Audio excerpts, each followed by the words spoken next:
Do you have any favorite stories that maybe, you've come across in your research over the years? And I know there's a lot of them, but, maybe just one or two that have stood out to you? Yeah, just so many of them are my favorites. And that's the astounding thing. Atheists like Shermer will say when somebody talks about a really wild experience, they say, well, there are billions of people in the world.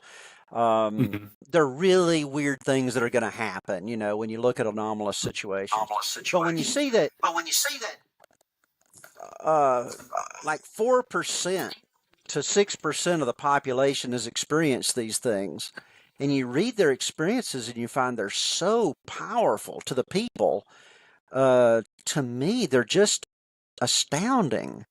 I would have to say the Pam Reynolds case stands out as one because it's not just that I'm looking for something heartwarming, I'm looking for evidence. You've got to understand. So Mhm. this really helped me evidentially. But the Pam Reynolds case, and you can see it online, the documentary that came out in the fall highlighted some of Pam Reynolds. She was actually studied in Dr. Sabone's second book that he wrote on near-death experiences, and he did the research into her.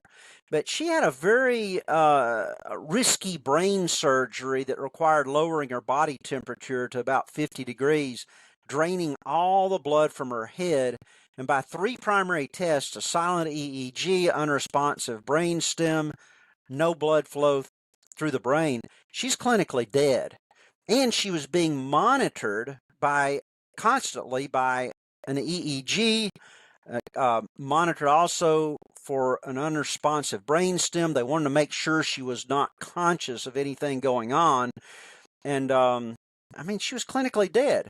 So, and her eyes were covered, and she had 100 decibel clicks going on in her ear in order to help monitor the brainstem. She did not know what was going on during the surgery. Okay, we've got, and so Dr. Sabone went into this, actually talked to the surgeons. He said, I'm not even familiar with this procedure.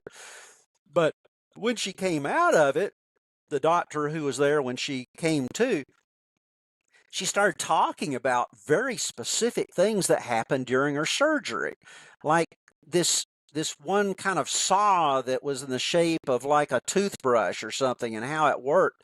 Extremely specific stuff that people don't really see on movies or TV.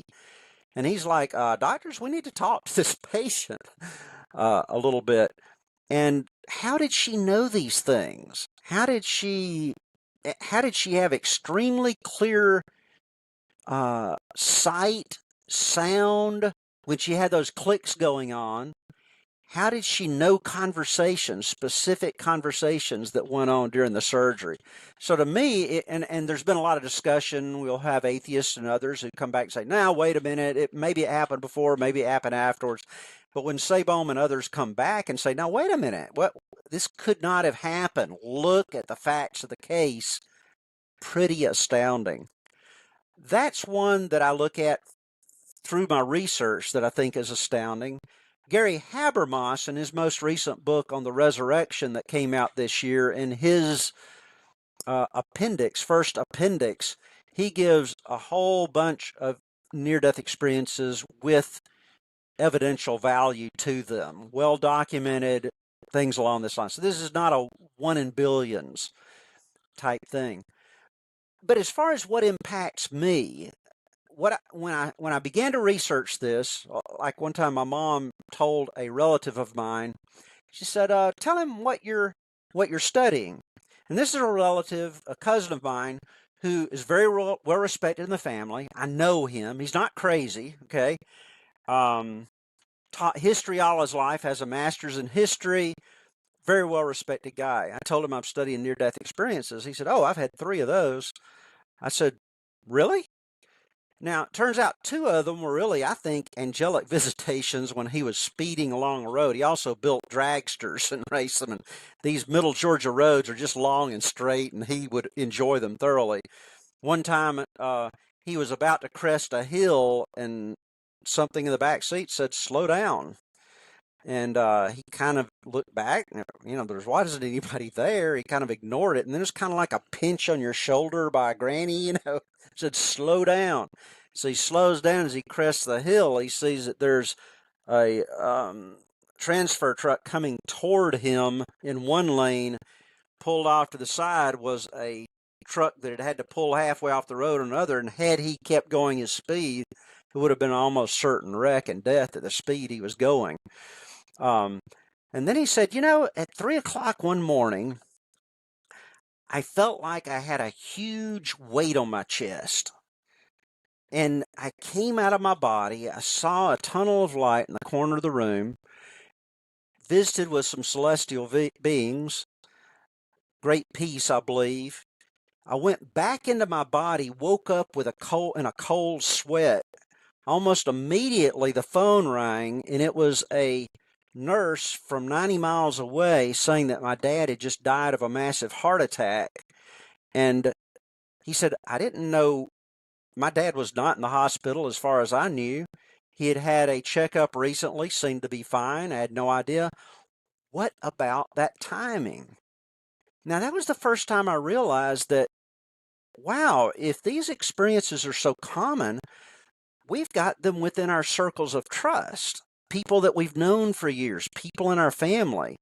So those became the most astounding ones to me, were people I knew that had experiences that actually had evidential value.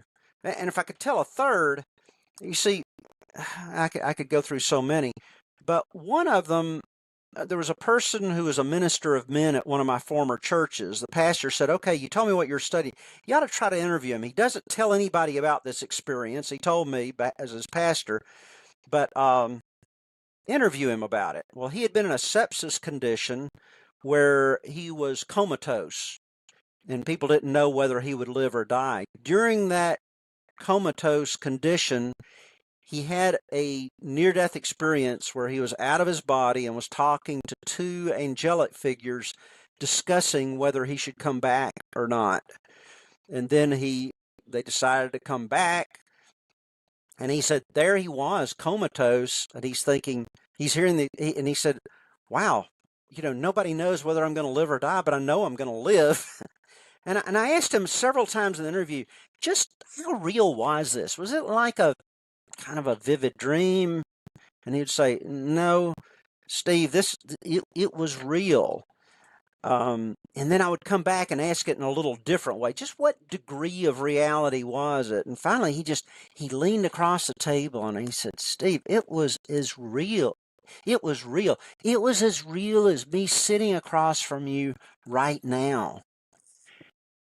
And I thought, there's no reason for this guy to be lying to me. He's not writing a book about it. He's risking something by sharing this experience. I don't think he's lying. And had I had that experience, I think I'd be saying the same thing that he's saying. So if I've got reputable people all around me telling about their experiences, why should I wait for my own experience to believe that there's some reality to these? So it became something where the people I trusted most, when they started opening about their experiences, that's when the chill would run down my spine, and I'd say, okay, I've seen it in valid research that this is widespread, is going on.